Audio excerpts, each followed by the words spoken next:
Hello, everybody. Welcome. Thanks for being here and spending your afternoon or whatever it is in your part of the world with me. Today, we're going to be talking about cloud migration. Our title of today's presentation is Cloud Migration Unlocked: Modern Strategies for Moving to Azure. So I'm imagining a lot of you are here to learn a little bit about things when it comes to the cloud and migrating to specifically Azure, but we're going to be talking about things that really kind of cover the basis for no matter what cloud provider you're going to be using. So anyway, let's just get started here and introduce myself. My name is Jason Hand. I'm a senior developer advocate here at Datadog.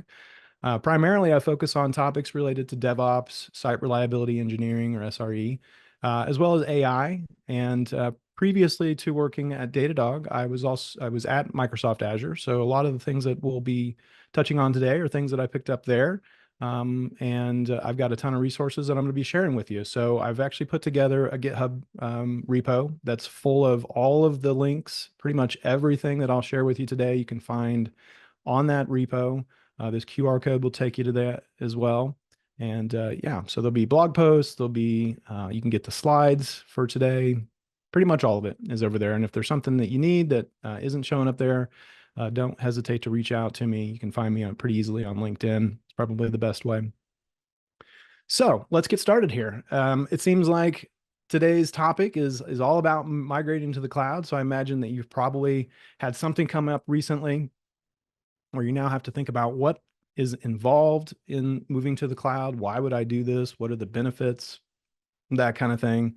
And that's what we're going to be talking about. So in my preparation for today, I, of course, dug up a bunch of materials, some things that I thought might be helpful to think about, resources to share. And one of them that I came across early on that I wanted to share with you, and again, this is in those resources on GitHub that you can go take a look at, is this quote from a report that Gartner, everybody loves Gartner, but a report that they just put out not too long ago about the 2024 forecast. And they say here that the worldwide end user spending on public cloud services is forecasted to grow over 20% to a total of $678.8 billion just in this year. And that's up from last year. So probably not a huge surprise to many of you that the adoption of the cloud, the move or the migration to the cloud is steadily increasing. There's a lot of different reasons why you might do this. And there's also a lot of reasons why it's a little bit of a challenge to do this type of thing. And so we're going to be covering both of those things. And let's start off with some of the barriers to migration. And this comes from that same resource that I was talking about with Gartner. They've identified, there's a lot more than just these, but these are the sort of the big three that they've identified, and we'll kind of echo those as well. And the first one being the application size. So I think that makes sense to a lot of you. We've got an application that is maybe very, very large. It's been something we've been developing for a long time. That size can actually present a little bit of a challenge for, hold on, let's move, gotta get our cat out of the way here.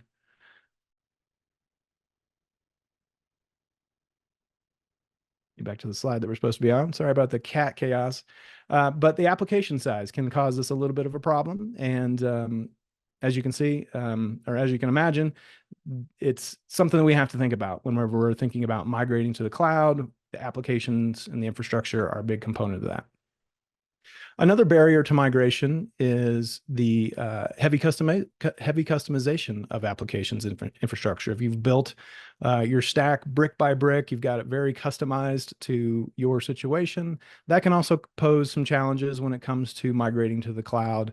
And then the third one that we're going to be talking about today is just really a lack of skills. There are some certain skills that are involved when it comes to migrating to the cloud, be that Azure or any of the clouds. And that often causes problems for a lot of organizations, that we just don't have the right people, the right teams in place that have done this type of work in the past.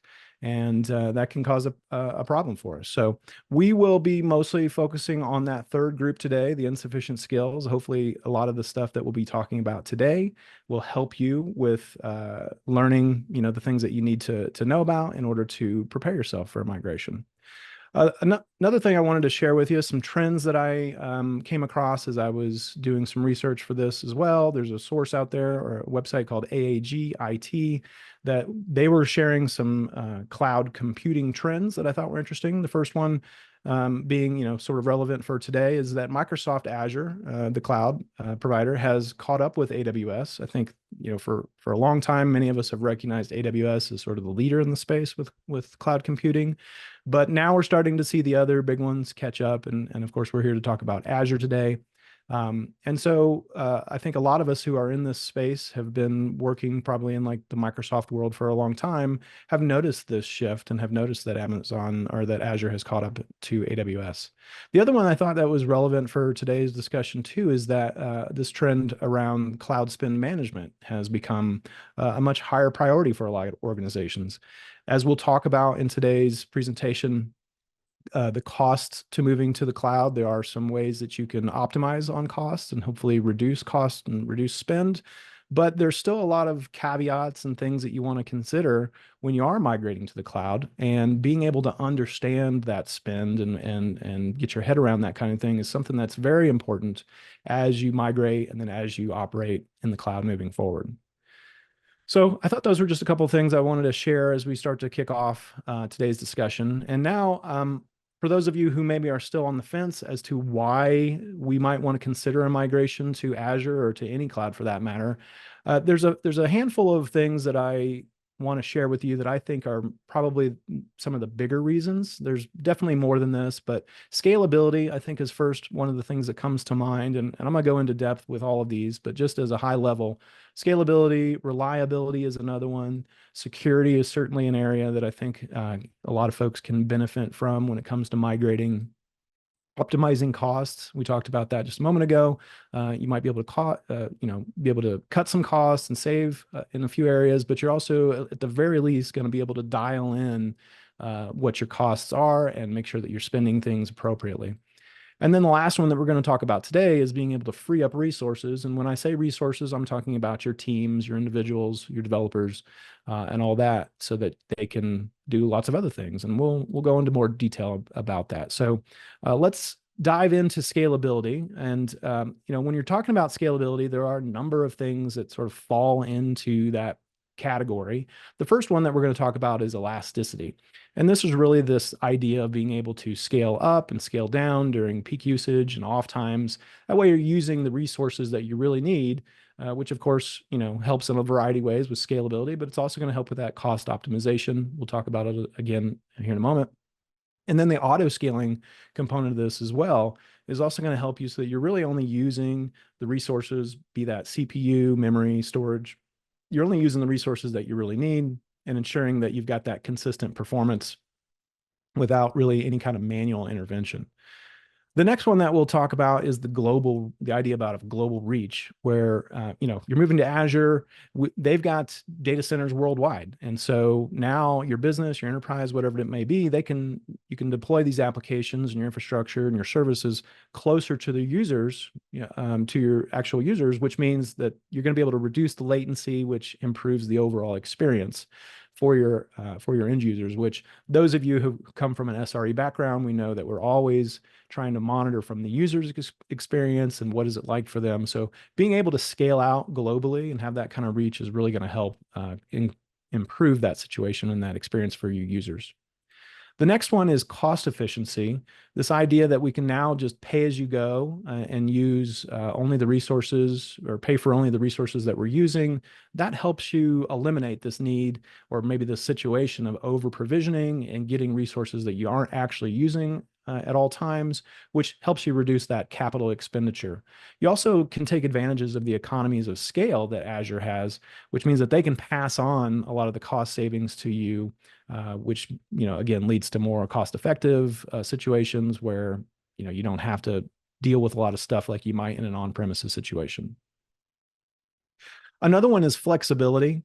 So if you think about some of the services that Azure offers, they've got a wide range of things, a huge toolbox of different things that you can go play with and services that you can use, from compute to storage to AI and machine learning, analytics, all that kind of stuff is available. So being able to have all of that available to you, as well as being able to adopt maybe a hybrid or multi-cloud scenario that combines, several different clouds, or maybe something with on-premises as well as private. All of that means you've got a whole lot more flexibility when it comes to your scaling sort of aspirations. And then the last one in relation to the scalability is this idea around improved performance, where Azure's going to have load balancing capabilities. They can distribute workloads across multiple servers around the world, and making sure that your systems aren't being overwhelmed and affecting your performance or your reliability and that kind of thing.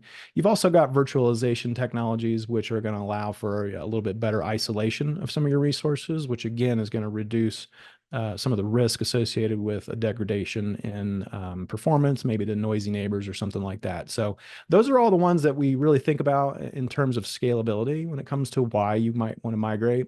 And something I wanted to share with you while I had your attention here is the state of serverless, which is something that Datadog puts out every once in a while. I think this is the most recent one that came out, I think, late last year. And there's a number in here that I thought was really interesting as I was starting to pull this together that really speaks to that scalability. I'm sure most of us are very familiar with serverless at this point. And one of the things that we found in our state of serverless report is that 49% of our Azure customers are currently using one or more serverless situations, which I think shows, a real shift, or a real interest at least, in moving a lot of services over to a serverless infrastructure type of situation, which again helps with that scalability that we've been talking about. The next one that we're going to dive into here is reliability. So when we talk about reliability, probably one of the first things that people think is this idea about high availability.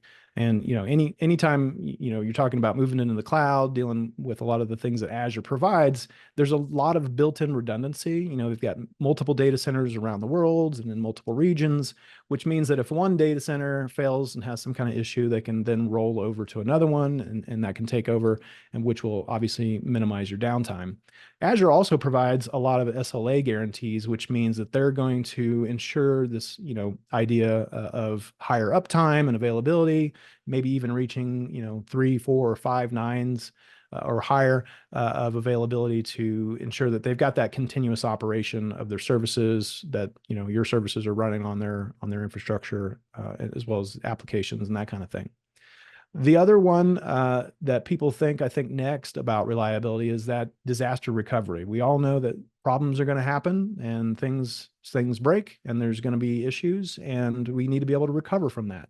And so moving to Azure, or any cloud for that matter, means that you've got automated backups, snapshot capabilities, all that kind of stuff, which is going to ensure that your data can be restored quickly in the event that you do have some kind of a problem. And also there's this idea about data replication, being replicated across different regions, geographical regions around the world, which helps provide that more robust disaster recovery scenario or option for you, which again sort of reduces the risk involved whenever there is a problem, that the risk being with data loss, things like that. Scalable infrastructure is the next one that I wanted to share with you. We've already talked about scalability sort of in a larger sense, but that also has a lot to do with reliability. This idea of being able to automatically adjust your resources to meet the demand, and making sure that all of your applications and everything are running reliably, even during traffic spikes or some sort of blip on your network. All of that stuff means that your reliability has a much higher guarantee. And then the last one here related to scalable infrastructure is the built-in load balancing stuff. Is going to help you with the incoming traffic, again, moving that across multiple servers, ensuring that there's no real single point of failure, and no one service gets overwhelmed, again, sort of affecting your reliability. A few others here that we talk about when it's related to reliability is the idea around proactive monitoring. Services like Azure, cloud providers like Azure, they've got real-time monitoring that's taking place around the clock, and they're able to respond and deal with these types of things, deal with incidents, outages, downtime, that kind of stuff, and just keep an eye on the overall performance and health and just being very proactive about the maintenance and the operations, and doing sort of regular maintenance on their systems. These are things that they take care of. It's not something that you have to worry about, which again, I think can increase the reliability if that's something you're after. And then the last one with regards to reliability is around security. Security is something we'll talk about sort of more here in depth in just a moment, but Azure offers lots of security features, including multi-factor authentication, threat detection, all that kind of stuff, which means that the overall reliability of your systems are going to be much higher, which prevents, by preventing and then mitigating any kind of security incidents that may come up. And then they also, when I say they, I'm talking about Azure. They provide, or they have, to sort of deal with a lot of the regulations. So they comply with various industry standards and regulations, making sure that all of your data is handled securely and reliably. So let's go into more in depth with security, though, because there's a few more things that I think when you think about the reasons why you might want to migrate, if we're just talking about security, some of it we've already touched on, but the advanced security measures that's already built in and baked into Azure, there's things like encryption, and at rest as well as in transit. We've got identity management. There's network security configurations. All that's going to help with the threats that are going on today, but also in the future. And then also most major cloud providers, they've got, they have to maintain some sort of level of compliance when it comes to all the industry standards and regulations, whether that's HIPAA or GDPR, all that kind of stuff are things that they deal with, which means that that's going to help you with your security practices as well.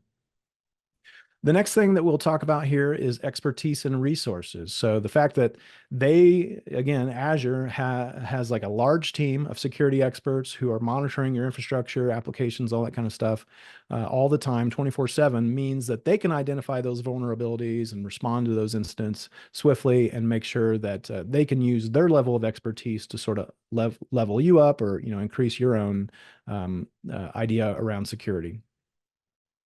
Scalability of security measures is something else to think about when it comes to security. And what we mean here is, when you're talking about security measures in the cloud, the enterprises, they can expand their operations and they can easily enhance their security posture really without having to do any kind of significant investments on their end, which I think helps you to be able to scale out your security practices.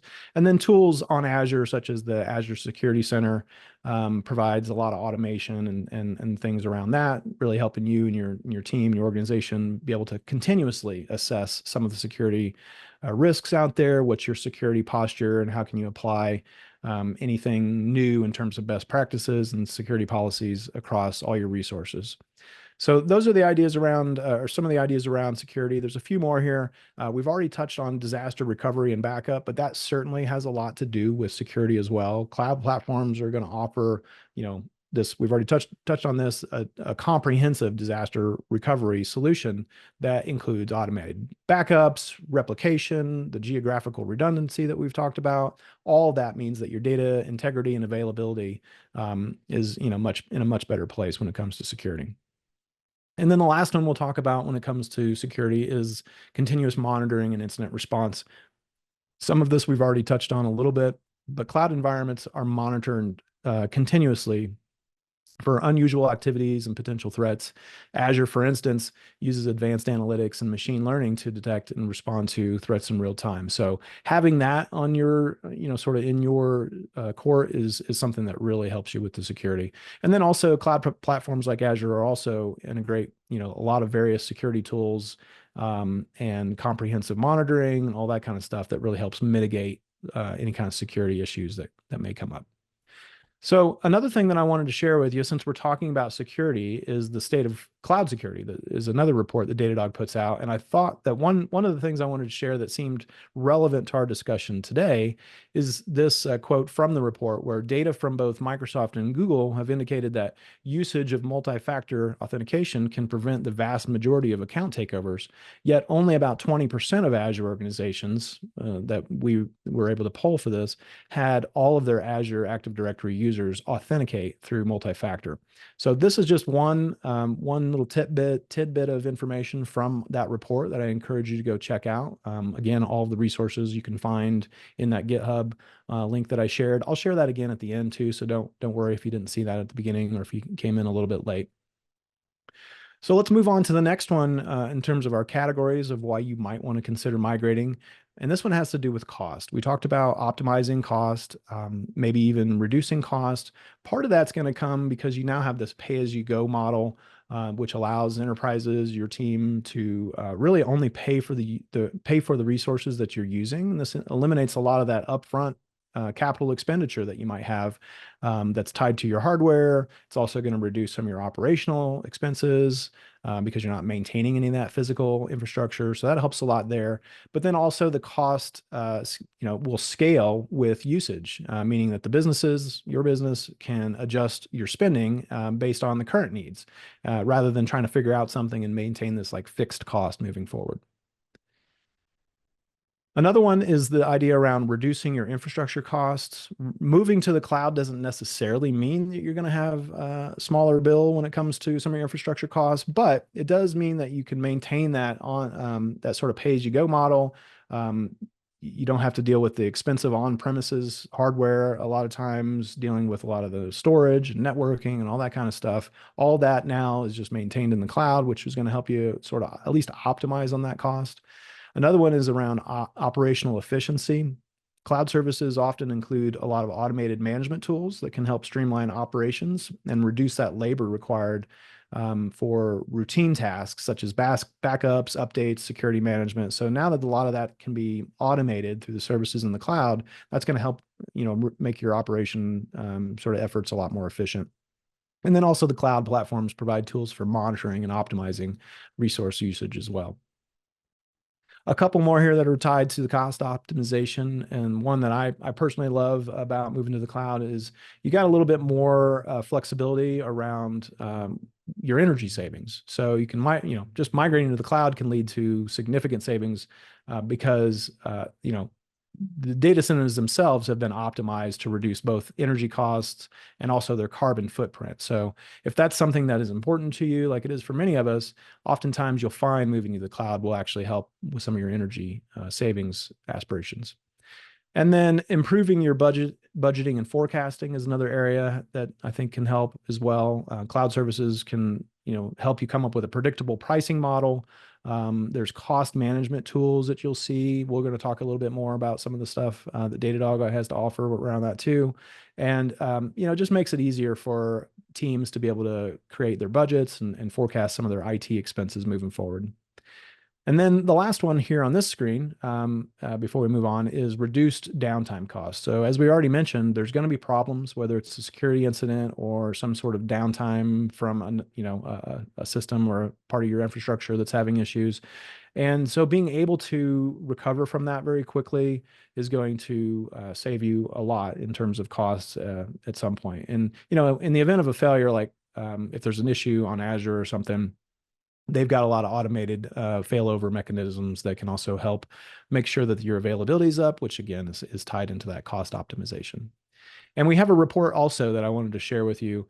This one's a little bit more recent that has come out, but there's a piece of data in here that I wanted to share too, because I think this is something that should be that everybody should be aware of when you're moving to the cloud. And that's in this case, that cross availability zone traffic is about half of the data transfer costs. And that's something that we see very common, and something I just kind of wanted to share with you in terms of a heads up if you are considering moving into the cloud. Now, the last category that we're going to talk about when it comes to the why you might want to move to the cloud is freeing up resources. And the first one being, there's a reduced infrastructure management cost or, to your team. Cloud providers are now handling all the hardware maintenance, the software upgrades, all the security patches. So that means your team doesn't have to do any of that kind of stuff, which frees you up for other work, more innovative work. Cloud platforms like Azure have automation tools and a lot of routine tasks that help with scaling and backup and monitoring and all that kind of stuff, which really, again, takes the effort and the time off of your plate and your team's plate so that you can work on other things. In fact, it lets you work on core business objectives and really make sure that you are doing only the things that help the business and help with your team kind of meet their objectives.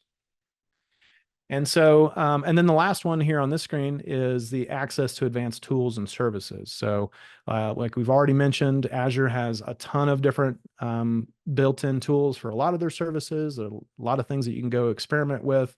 And being able to leverage a lot of that stuff means that you'll have more time and more energy and more resources from your team.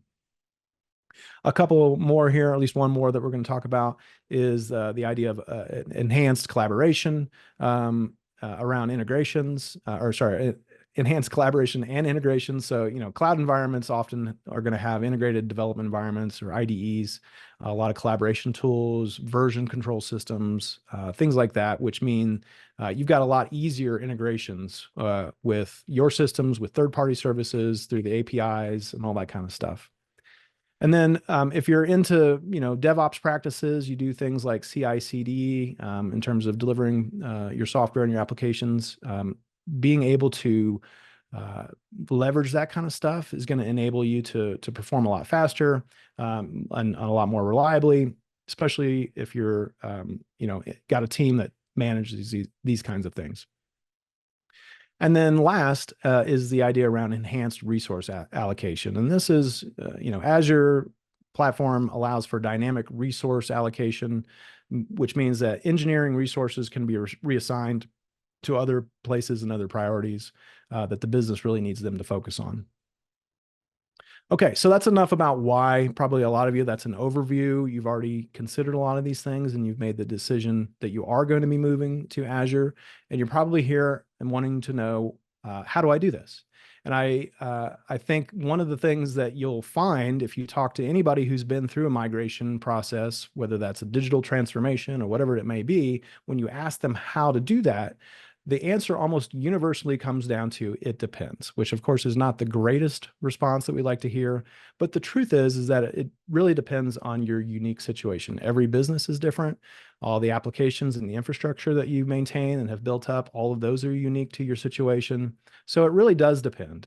However, that doesn't mean that we can't come up with some really good strategies that help you figure out what is the right course of action for you and your situation. What is your cloud journey that's unique to you?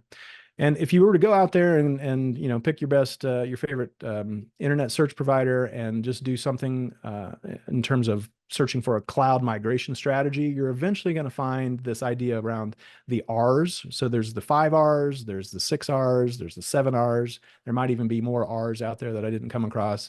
I think the 5 R's was initially sort of a strategy that Gartner came up with and started sharing. And then the 6 and 7 R's, if you stumble upon those, you'll see that those, I believe, are from AWS's best practices and things that they recommend.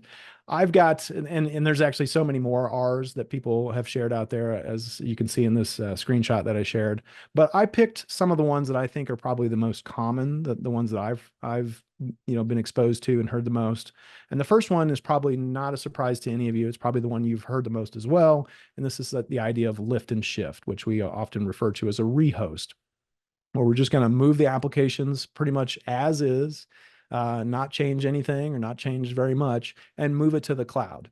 Now, this oftentimes seems like the best place to start. There isn't a whole lot of other effort that you know is required to go into that. But as you'll find, that random people on the internet will point out that this is oftentimes the most expensive way to go about your migration. Not necessarily, that doesn't necessarily make it the wrong choice, but it is something to keep in mind that if you're going to do this lift and shift, that oftentimes isn't using resources and isn't using the cloud. A lot of those benefits that I just shared isn't really leveraging a lot of that stuff in the best way. So another option that you may consider if you're not going to rehost or do this lift and shift is more of a replatform. Now, replatforming is something that's going to require a lot more planning. It's going to be more complex. So therefore, planning is required. It's going to need more time to accomplish that. And it's also going to require some cloud expertise on your team to be able to completely, you know, just replatform this whole thing. The third option that I wanted to share is known as repurchasing.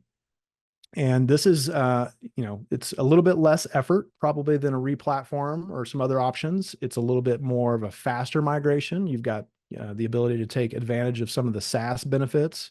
But there are some cons, and that might just, the big ones that I can think of, I think that most people would point out, are that you do now have dependencies on your provider. And then there's also the cost of that as well. Some other options that you might want to consider is the re-architect strategy, which means that you're going to make your application cloud native. You're going to, your application is going to be completely different in how it's architected. A lot of you have heard the term digital transformation. That's what we're talking about when we say re-architected. We're taking the hard steps now, though, so that it's going to set us up for long-term success down the road in the cloud. But that doesn't mean it doesn't come with its own cons as well. You're going to need experts, and this can also end up being expensive based on time that's required and that kind of stuff. Another option that you might want to consider, if none of those really fit the bill for what you're doing, is just retain. And what we mean by retain is just we're going to keep things pretty much as they are. We're not going to move this particular service to the cloud. We're going to leave it as is, and we're going to look for other ways to leverage the cloud. So maybe this isn't going to fall into your overall strategy, but maybe that's something you decide to do for one or two of your services.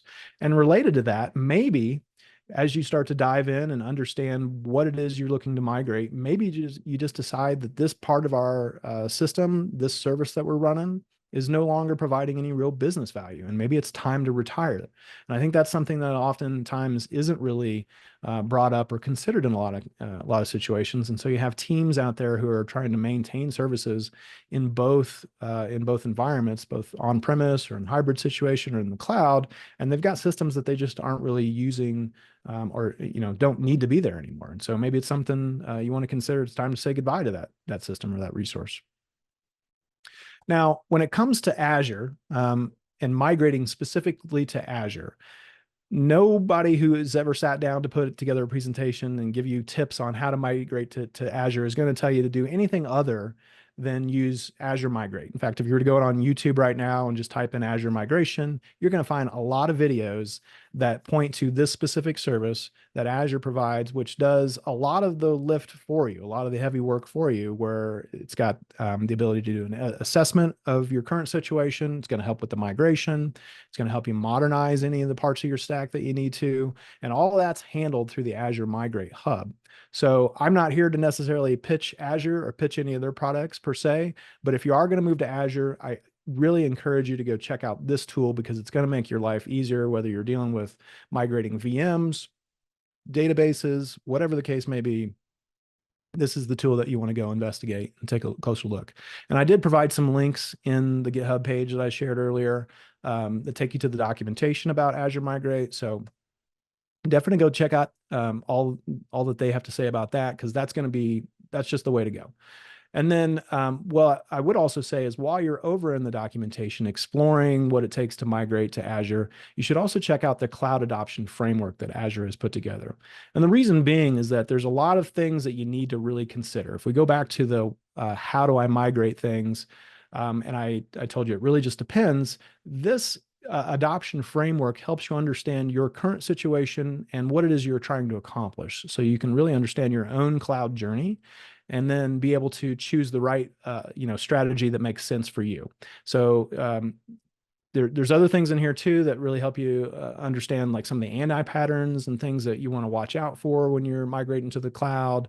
It also help you understand what it's going to take to onboard and migrate, things that are specific to just one person or an entire team.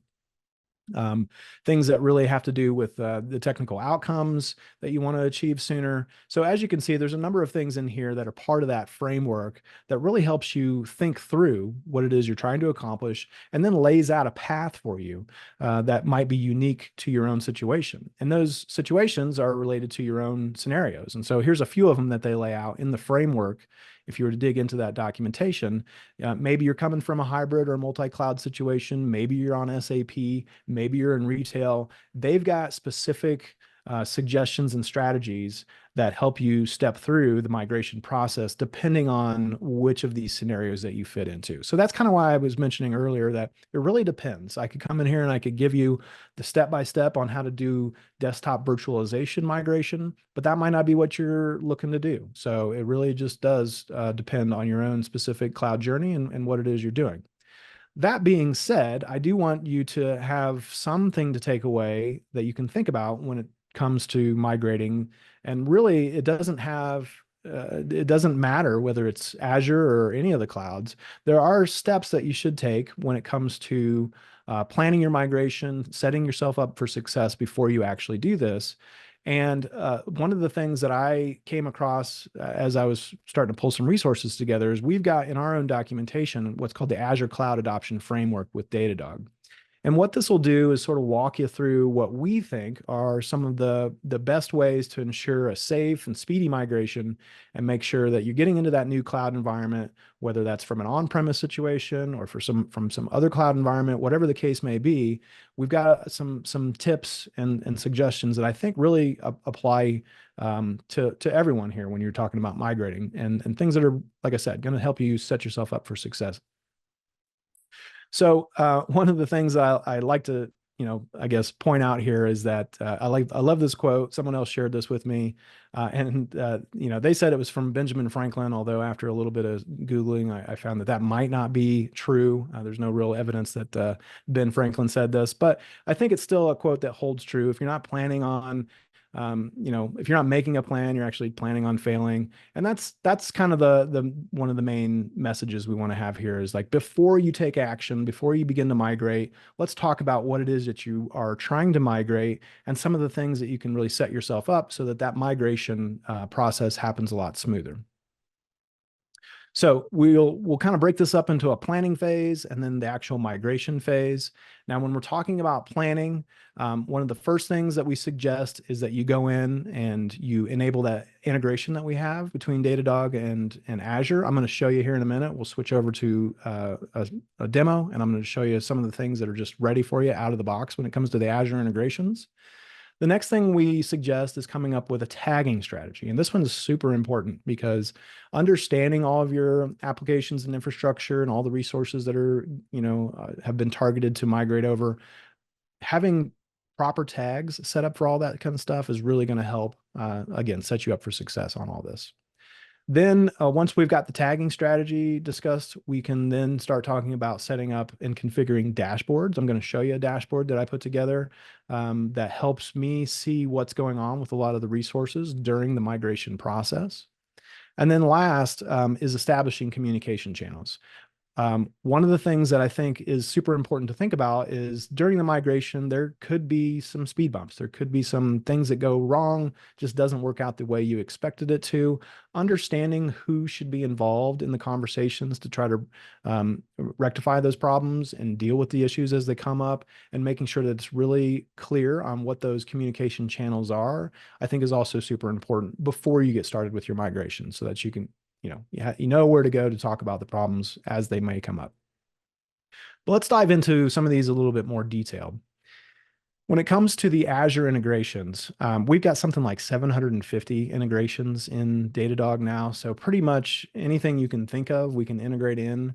We've also got ways to do custom integrations. But if you just go into Datadog and into the integrations and type in the filter in Azure, you'll see, I've lost count on how many of them there are, but there's so many different services that are provided just right out of the box, just by enabling the Azure integration. So that's something we highly suggest. Do that first. That way you can set yourself up with all that visibility into the services that are available to you. The next one we talked about was the tagging strategy. And if you go into the documentation within Datadog, we've actually got some suggestions around some of the tags that we think you should be using for sure. One of them might be the environment that this is already running in, the version that it is, what team is responsible for it. That kind of stuff is going to help you, again, during the migration process, so that you know what's what and who's responsible for what. After we get the tagging set up, then we would move into setting up our dashboards. I'll show you the dashboards, which I think are, just always fun to really dive in and understand what's going on. But being able to have that that visibility of what's going on with your resources as they're migrating or after they've migrated is really going to help ease any of the concerns that you have. It's going to help you understand what you need to maybe react or respond to if there's an issue. You can set up some monitoring and alerting. And so that's another important aspect as well. And then, as we mentioned, setting up those communication channels specifically for incident response, I think is something else that we want to make sure we consider. Now, when it comes to the migration steps, here's another few things that we wanted to share. The first one being that it's important to install and configure the Datadog agent on whatever application or infrastructure that you're talking about migrating. So you do have, again, that visibility on what's happening. That visibility then is comes to life in the dashboards that we'll configure and be able to see what's happening. And then once you have the dashboards in place, then we can set up our monitoring and make sure that when something isn't the way it's supposed to be, something's wrong, something's breaking, or just resources aren't managing or aren't working the way we expect them to, that the right people are made aware of that kind of thing. Another thing that we suggest is actually being proactive about understanding the types of failure models and the things that might go wrong during a migration or even post-migration. And synthetic tests is a great way to do that. So we'll suggest that. And then the last of our suggestions is the configuration of the SLOs. But let's go into a little bit more detail on each of those. So if we're talking about installing the Datadog agent, really this is just to get rid of any of those gaps in observability that you might have. Adding those integrations, is going to help you. You can then be able to set up things like application performance monitoring. You can get all your things around logs and metrics and the tracing stuff, obviously. And you can also check out your performance when it comes to the networking and through things like the network performance monitoring to make sure that all the communications between your services are working really well. So being able to have those agents in place, again, really fills in the gaps that you might have around your observability so that you understand what's happening both before, during, and after the migration process. And then the migration dashboards, like we said, that's another thing that we suggest. Probably seems, obvious at this point that we want to have something that we can watch and keep an eye on. And then when something goes wrong, be able to send actionable alerts to the right people through that monitoring stuff that we talked about. And then when it comes to the proactive synthetic stuff, I think, I already kind of mentioned that it just really helps for teams to understand the various ways that something might fail. And so being able to put in some synthetic testing and see what your systems will do under certain scenarios, I think really helps you understand what this migration process is going to look like or could potentially look like. And then the last of our suggestions here is the SLOs and configuring your service level objectives. And so let's now maybe take just a few moments here, not a whole lot of time, to take a look at a dashboard and take a look at some of the things within Datadog. So hopefully now you're looking at a dashboard here within Datadog.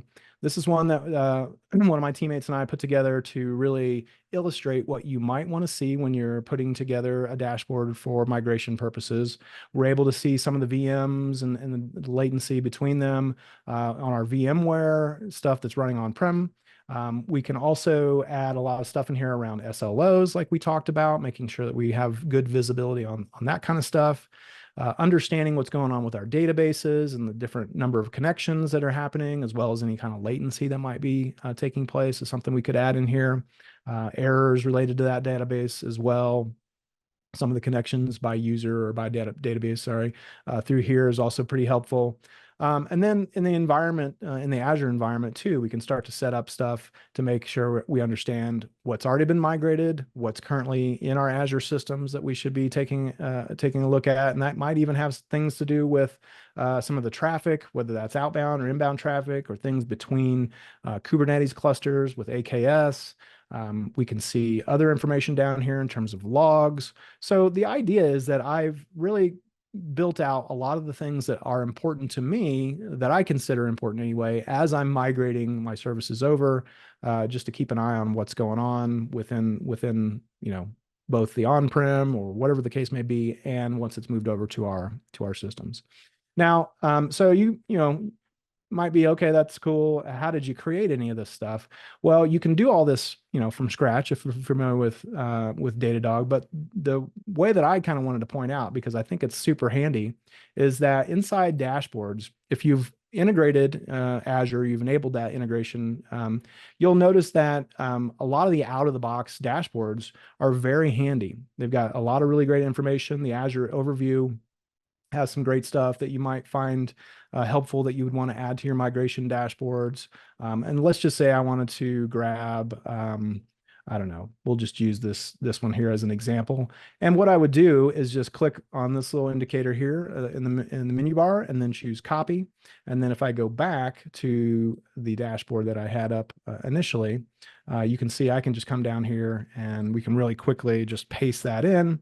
And now I've added that as part of this dashboard. So it didn't take very long at all for me to just go through all the dashboards that Azure is providing for me just out of the box, and really just kind of pick and choose some of the things that I thought were going to be useful during this process.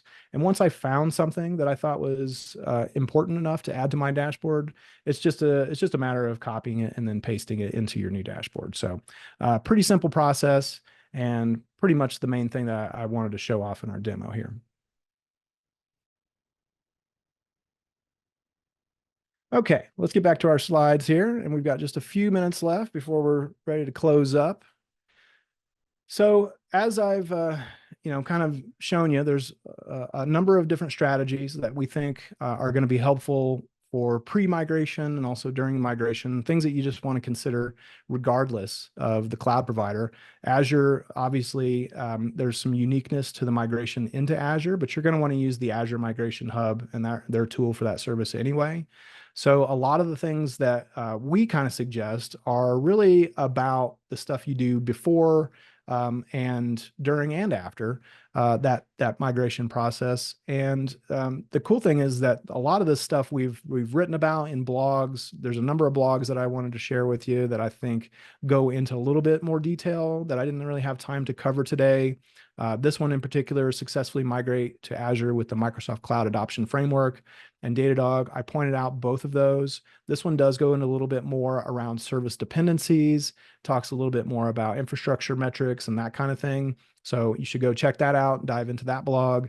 Another one that I thought was really interesting when it comes to SQL, your workloads for SQL environments, and this blog here, Strategize Your Azure Migration for SQL Workloads to Datadog. Again, this one has a lot more details than we were able to cover in today's session. Things like migration strategies, real-time monitoring, security compliance, all that kind of stuff. So I encourage you to go check that out. And then one more blog that I think is also important that you should go check out is this one around avoiding Azure migration cost overruns with Datadog Cloud Cost Management. Now, we didn't really have time to go into a deep dive around cost management and some of the things that we have available from within Datadog. But this one will at least give you a little bit more details on some of those things and how you really can create some nice visibility on what's going on with your costs associated with that migration. And then last, there's one more resource that I wanted to share. We have a whole ebook just dedicated to this topic of migrating workloads to Azure that, again, takes a lot of the stuff that I talked about here today, but builds on that, goes into a little bit more detail, combined with those blog posts. I think that's really going to set you up for success when it comes to really migrating to Azure, but pretty much any cloud provider. I think a lot of these steps kind of hold true. And so regardless of what provider you might be moving into, I think it's something that you can learn a lot from all that resources on top of the things that we talked about. All right, so just a couple final takeaways before we switch it up here and maybe answer any questions that we might have had during the process, which, by the way, if you've got any questions, feel free to drop those into the question box. I think it's maybe a Q&A or a chat box that you should see there. Feel free to drop those in here, and I'll do my best to answer those in the time we have here after we're done. But the takeaways that I want to leave you with is that every situation is unique. Hopefully you've probably known that before today, that your own cloud journey is going to be your own cloud journey, and that it's really hard to find a step-by-step walkthrough on exactly what you should be doing. I typically avoid language like best practices just for this very reason, because it would be very misleading for me to tell you, here's the best practices, here's what you should do, when I don't know your situation, I don't know your applications and your infrastructure. But that's where the cloud frameworks, both the ones that Azure provide and the one that Datadog has provided for you, I think come in handy.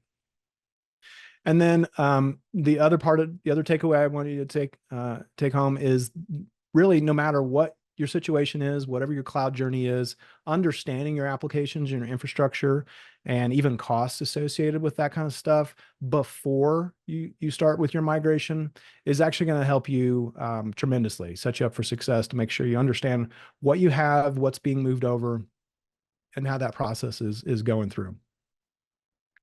And with that, I'm going to provide the link one more time to all the resources that I shared throughout this presentation. I've got the report, the Gartner report in there, all the blog posts, the ebook, all that kind of stuff, the documentation from Azure, as well as documentation from Datadog is all provided in there.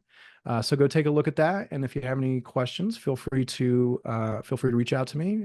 You can find me on LinkedIn pretty easily. And with that being said, I'll go ahead and say thank you. And then we will just see if we've got any more questions. See if I can find our Q&A section here. One question that we've got from, I believe, Marlon is, do you have any timeline associated with any of the migration methods? Now, I think that's a good question. I hate it that my first response, or first initial gut response, is that it just kind of depends. And this one, though, it does depend a lot on the resources you have available to you. So what's your team look like? Is it just you?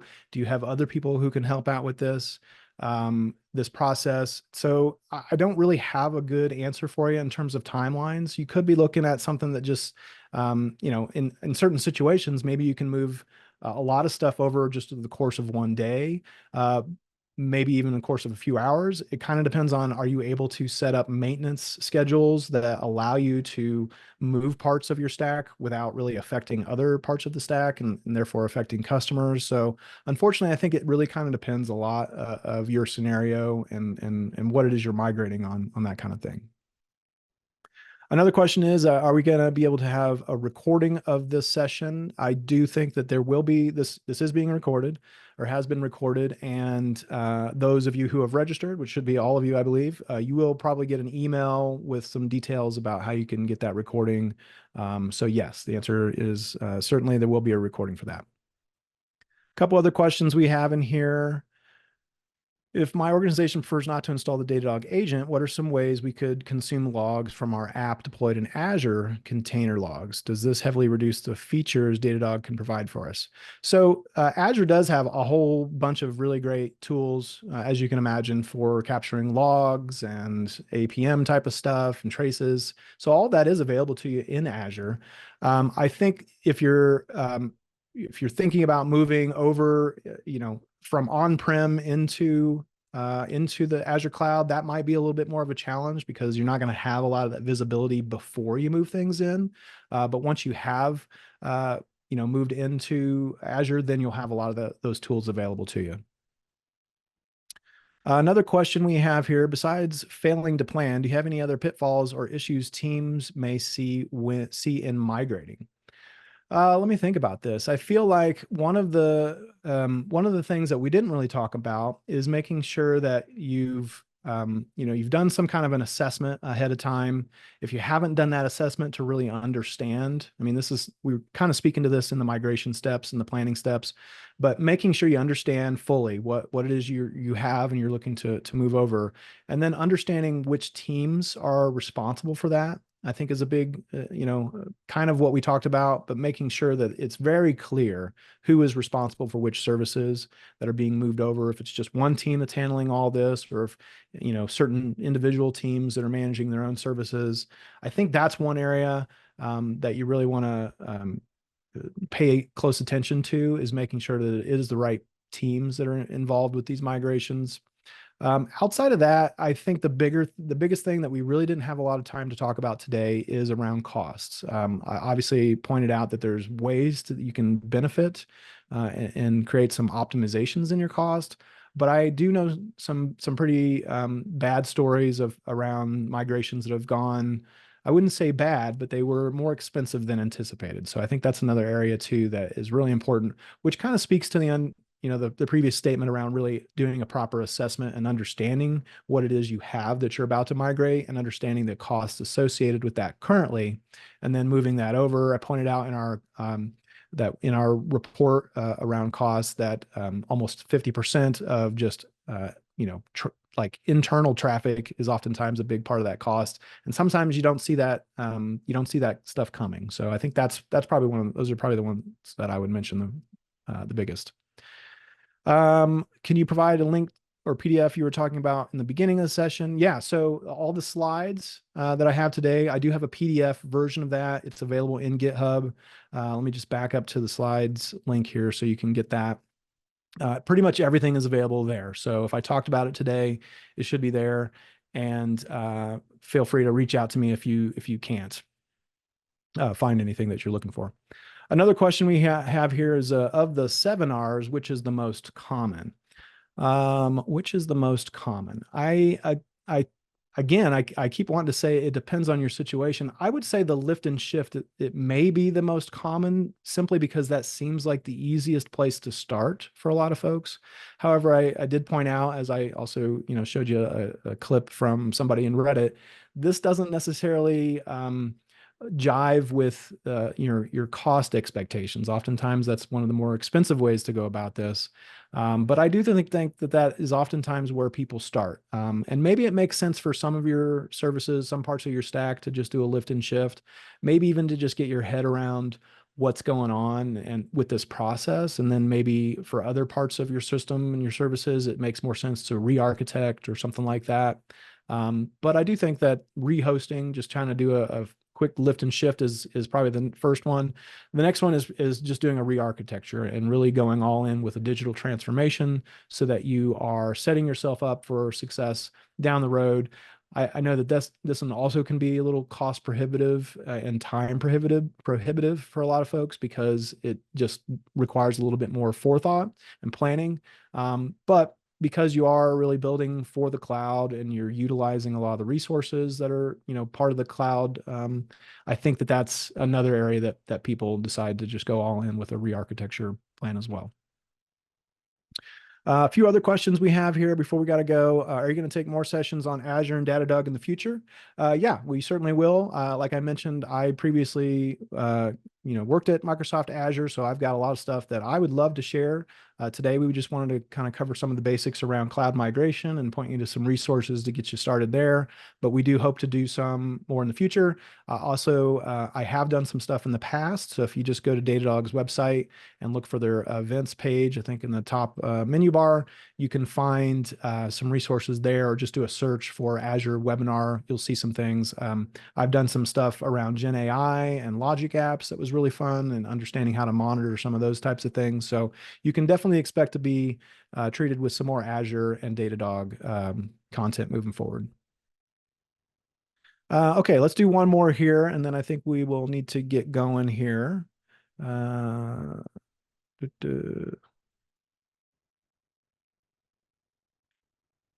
Somebody asked about using your GitHub username and password to get into the repo. It should be a publicly available one. I'll double check after we get done here, but it should be public. You shouldn't need to log in or anything to get to that kind of stuff. What's one more question we can end on with here?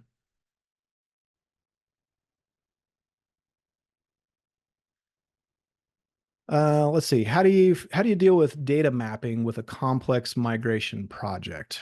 I think your best bet here, and maybe hopefully I'm understanding the question correctly, but this is where I feel like tagging comes into play in a really good way.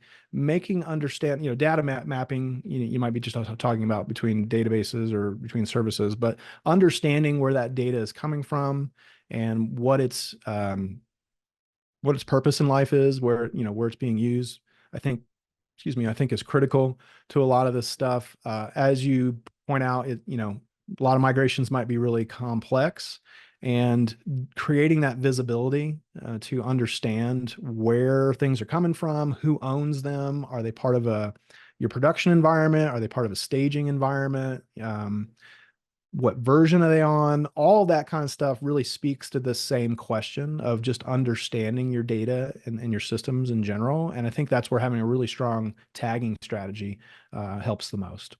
So, okay, well, I just noticed the time, so it looks like we will have to say goodbye here, but I appreciate you all joining me today. I know there was quite a few of you, and we had a lot of really good questions.